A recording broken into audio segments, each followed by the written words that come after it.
গিন্নি, কই গেলে গো?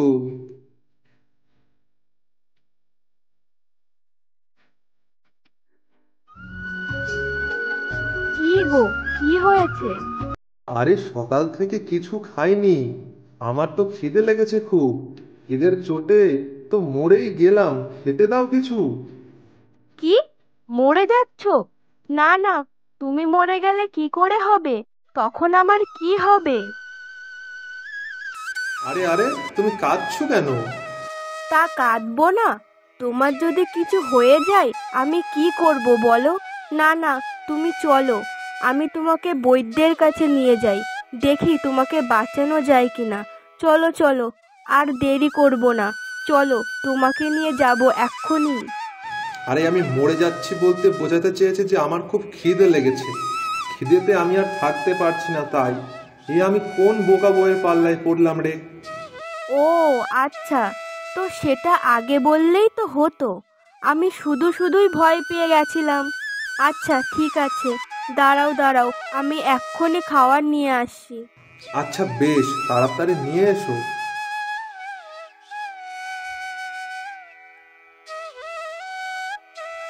কি গো, এই নাও, খেতে বসবে, এসো।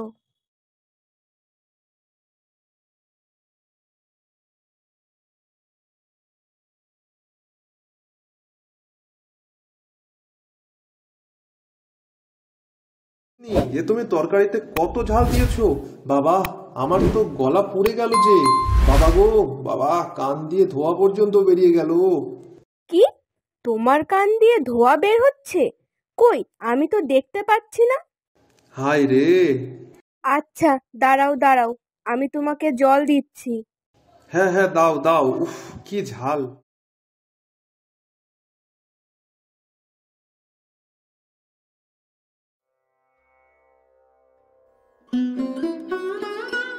গিন্নি, ও গিন্নি, আমাদের সব শেষ হয়ে গেছে।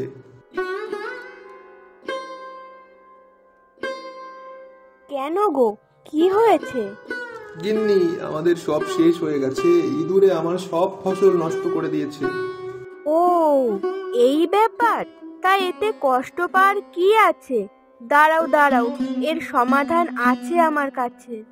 কি সমাধান? আরে আছে আছে, একটু দাঁড়াও।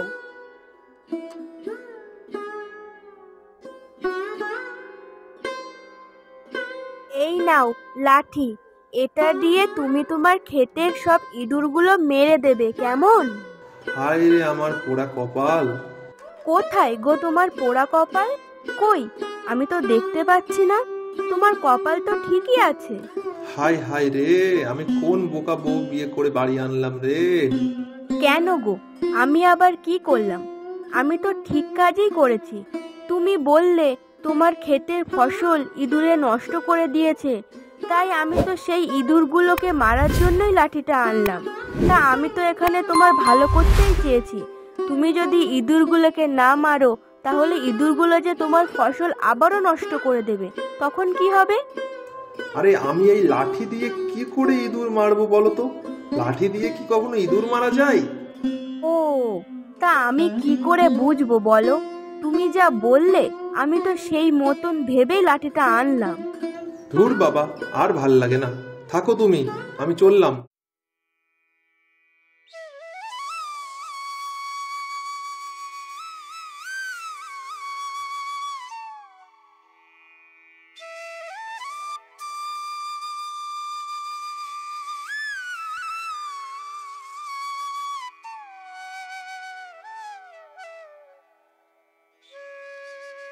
আরে নরেশ যে, তা এই দুপুরবেলায় এখানে বসে কি করছো? আর বলো না সুরেন, আমার ক্ষেতটা ইঁদুরে নষ্ট করে দিয়েছে। আর আমার বউটাকে নিয়েও আমি পাগল হয়ে গেলাম। আর যে ভালো লাগছে না। কেন গো, কি হয়েছে? কি সমস্যা? শুধু সমস্যা বলছো?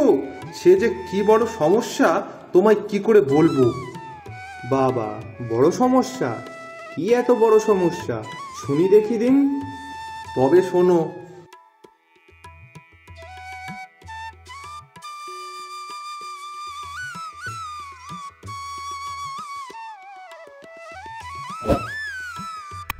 ও আচ্ছা, এই ব্যাপার।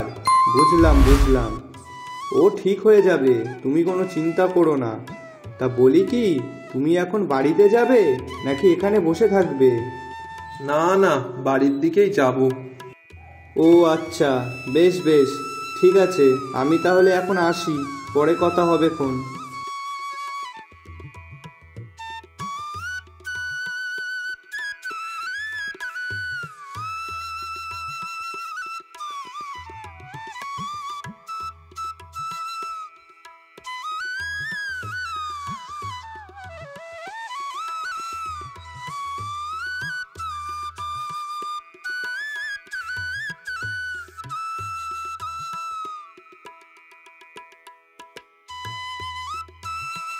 না, যাই। অনেকদিন ভালো কাতলা মাছ খাই না। যাই, একটু বাজারের দিকে যাই, দেখি যদি ভালো কাতলা মাছ পাওয়া যায় তো তাহলে কিনে নিয়ে যাব। এমনিতেই রাগের মাথায় সকালে খাওয়া হয়নি, আর থাকতে পারছি না বাবা। আর মাছের কথা মনে করে তো জিভে জল চলে আসলো রে। না না, যাই যাই, বাজারের দিকে যাই। তারপর নরেশ আস্তে আস্তে বাজারে গেল।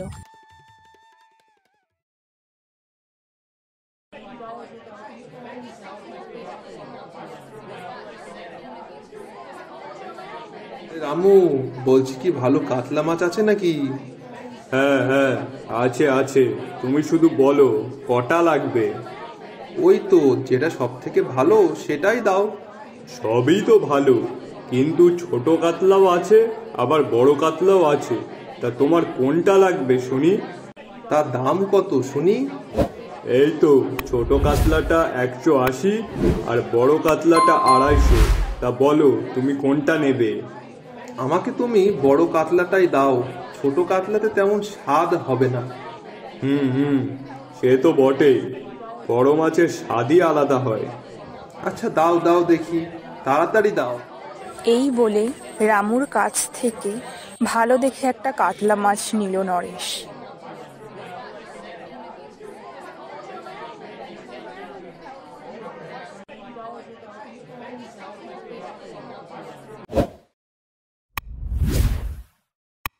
গিন্নি, ও গিন্নি।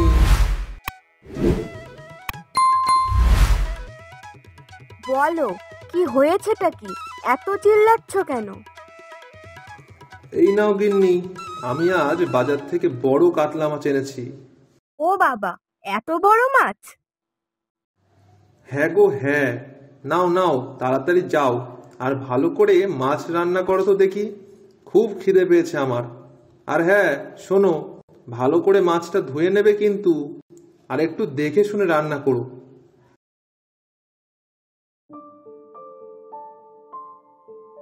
বাবা নরেশ, ও নরেশ।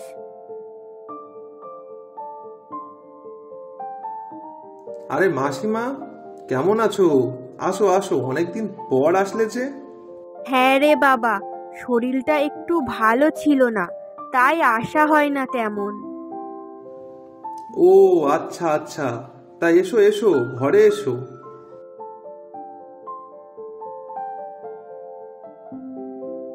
মাসিমা কেমন আছেন? এই আছি কোনো রকম।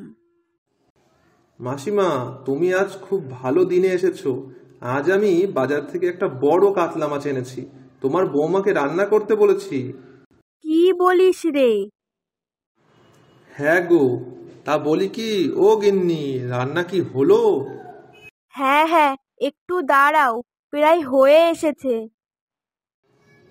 আচ্ছা যাও তাহলে, যাও তাড়াতাড়ি রান্নাটা ছেড়ে ফেলো। আমি তো আমার বলেছে ভালো করে দেখে শুনে রান্না করতে, তা আমি এক কাজ করি, দেখে শুনে তবেই রান্না করি।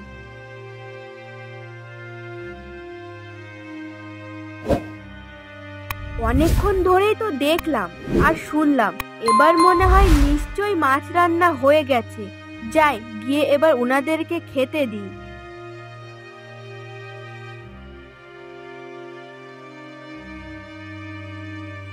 ইয়া, এটা তুমি কি রান্না করেছো? ছি, পুরো মুখটাই নষ্ট করে দিলে। ডাল দিয়ে মাছের গন্ধ বেরোচ্ছে। ইস, এটা কি খাওয়া যায় নাকি? বৌমা, তুমি কি রান্না করেছো? এইভাবে কেউ মাছ রান্না করে নাকি? কেন মাসিমা, আমাকে তো উনি বলল যে দেখে শুনে রান্না করতে, তা আমি তো সেইভাবে দেখে শুনেই তো রান্না করেছি। এটা আমার কি দোষ বলো? উনি তো বলেই দিয়েছিলেন যে দেখে আর শুনে রান্না করতে, আমি তো সেই কথাই পালন করেছি। ও নরেশ বাবা, এ বৌমা কি বলে! মাসিমা আর বলো না, তোমরা যে কি দেখে আমাকে এই মেয়ের সাথে বিয়ে দিয়েছিলে, কি আর বলবো। আমি যে আর পারছি না এইভাবে থাকতে। আমরা কি করে বুঝবো বল বাবা যে এরকম বোকা বউ হবে? তা আমাদেরকে তো বলা হয়েছিল মেয়ে খুব জ্ঞানী বুদ্ধিমতী। সব দোষ তোমাদেরই। তুমি আর আমার মা যদি পণের লোভে আমাকে এই মেয়ের সঙ্গে বিয়ে না দিতে, তাহলেই এই জ্বালায় আর জ্বলতে হতো না আমার। আমার মা তো অকালেই চলে গেল, আর আমাকে এখন এই বোকা বউয়ের পাল্লায় পড়ে চলতে হচ্ছে। তার পরের দিন মাসিমাও বাড়ি চলে গেল। এইভাবে কয়েকদিন কাটতে লাগলো। তারপর যখন নরেশ অতিষ্ঠ হয়ে গেল, তখন গিন্নিকে বলতে লাগলো, শোনো গিন্নি, তোমাকে আমি আজই বাপের বাড়িতে রেখে আসবো। তুমি বাপের বাড়ি থেকে ঠিকঠাক ভাবে কাজ শিখে আসলে তবেই তোমাকে বাড়িতে নিয়ে আসবো, তার আগে নয়। তাই তুমি গুছিয়ে নাও, আমরা এখনই বেরোবো।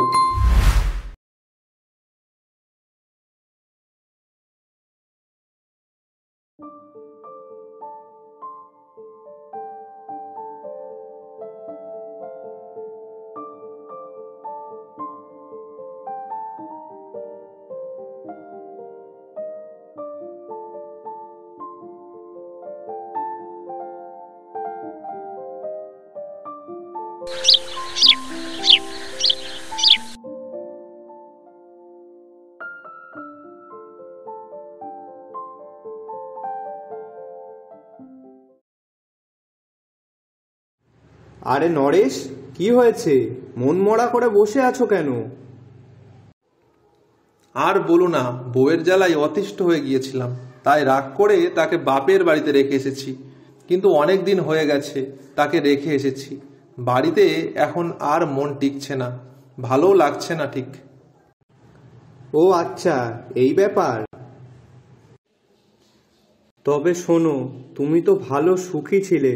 তোমার বউ তোমার কথা শোনে, কিন্তু আমাদের পাড়ায় দীনেশ আছে না, ওর বউ এত চালাক যে ওকে ওর বউয়ের কথা মতোই উঠতে হয় আর বসতে হয়। তোমার তো সেটা না, তাহলে তুমি তো বেশ ভালোই আছো। ওর মতন হলে তুমি কি করতে তখন? যাও যাও, বন্ধু হয়ে তোমাকে আমি ভালো উপদেশ দিচ্ছি, বউকে বাড়িতে ফিরিয়ে নিয়ে এসো। এইভাবে কষ্ট পেয়ে আর লাভ নেই। হ্যাঁ, ঠিক বলেছ। আমি বুঝতে পেরেছি আমার ভুলটা। আমার বউ যেমনই ছিল না কেন, তেমনই ভালো। নিজে তো রাগের মাথায় বউকে বাপের বাড়িতে রেখে আসলাম, এবার তাকে কোন মুখে আমি আবার নিয়ে আসতে যাব?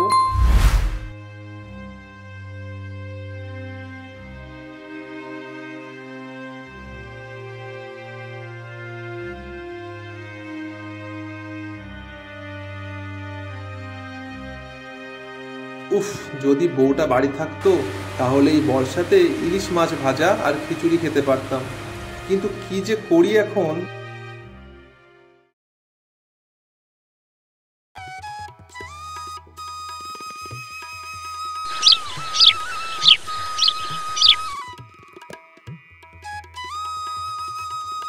গিন্নি, ও গিন্নি।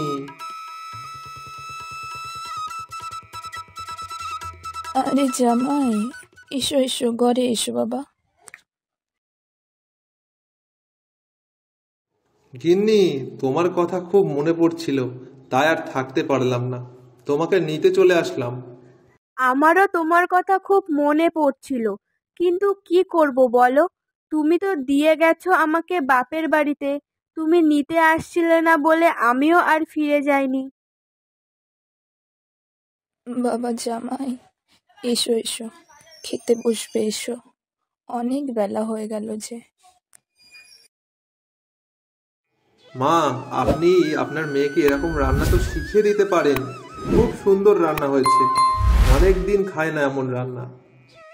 হ্যাঁ গো বাবা, আমার মেয়ে খুব সুন্দর রান্না করতে পারে, কিন্তু হ্যাঁ, ওকে ওর মতন রান্না করতে দিলে তবেই রান্না ভালো পারে, নয়তো সব গোলমাল করে ফেলে।